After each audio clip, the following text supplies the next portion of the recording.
না, আর কথা না কয়ে পারলামই না।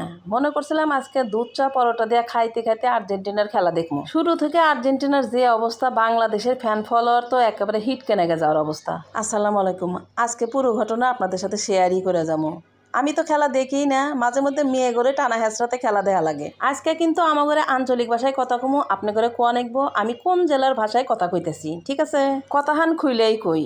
বিশ্বকাপ শুরু হয়েছে থেকে এ পর্যন্ত আমি কোনো খেলা দেই নাই। যেদিন আর্জেন্টিনার খেলা থেকে মেয়ে করে টানা হেঁচড়ায় সেই খেলাহান আমি আল্লাহ তাদের সাথে যোগ দেই খেলা দেওয়ার সাথে। কিন্তু মেসি যে কী কাণ্ড কারখানা শুরু করছে, শুরু থেকে হে গোলি মারে না গোলি মারে না, এদিকে বাংলাদেশের যে ফ্যান ফলোয়ারগুলো তার জন্য অপেক্ষা করে হে কিতা বোঝে আমরা যে এত তার প্রতি উৎসাহ উদ্দীপনা দেখাইতেছি, হে তো প্রথম দিকে গোলি মারে না, এদিকে আমাদের অবস্থা তো এবারে খারাপ হয়ে যায়। কি যে একখান অবস্থা।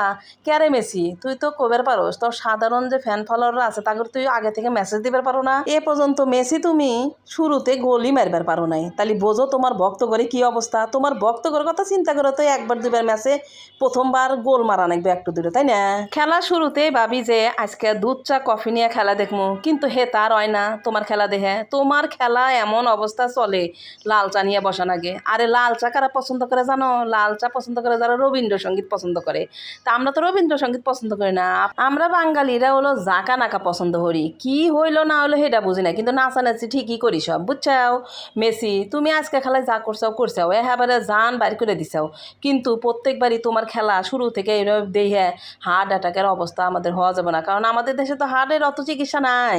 আজকে খেলা তোমার ভালোই হয়েছে, কোনো সমস্যা নাই, খেলো, কিন্তু এরপর এবার যেদিন খেলবে একেবারে শুরুতেই গোল মারার চেষ্টা করবে, যেন তোমার ফ্যান ফলোয়াররা একেবারে উৎসাহ উদ্দীপনার মধ্যে তোমার খেলা দেখতে পারে, বুঝছো? ওই রকম হতাশার মধ্যে আমাকে ফালাইবে না। আর তোমার মধ্যে যদি কোনো গেম প্ল্যান থাকে তাহলে সেটা দয়া করে আমাকে একটা মেসেজ দিও, হ্যাঁ?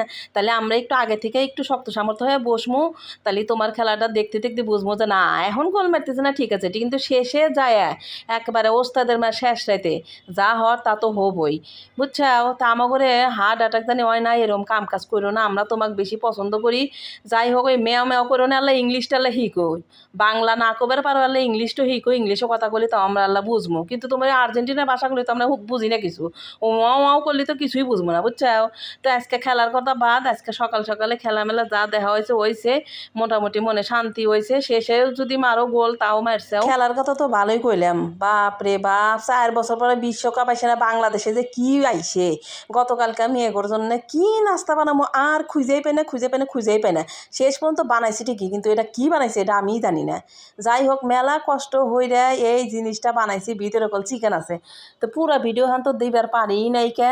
তো এই ভিডিও হান যদি এবারই যদি আপনাদের কাছে পছন্দ হয় তাহলে আল্লাহ কোয়েন কমেন্টে যে আমাদের কেবা করে বানাইছেন কি সমস্যার, তাহলে একসময় সুযোগ মতো আমি ভিডিও দে মানি, বুঝছেন? তো এই না এক একটার এক এক সাইজ দেখার পরে আমি এখন চিন্তা করতেছি যে এটা এখন কী নাম কমো আমার মিয়া ঘরের কাছে। এদিকে আমার ছোটো মিয়া তো ধরছে আম্মু তুমি এটা কী বানাইছে, আমি আর কহেন না কি যে কি বানাইছি আল্লাহ বাবু জানে, খালি কই যে এর মধ্যে চিকেন আছে, নাম না দিবার পারলাম, খাইতে বেশ মজা লাগছিল। তারপরেও যখন আর্জেন্টিনা শুরুতে না দিবার পারলেও শেষে তো গোল মারছে, তাই চা খাইতে খাইতে সবার কাছ থেকে বিদায় নিতেছি।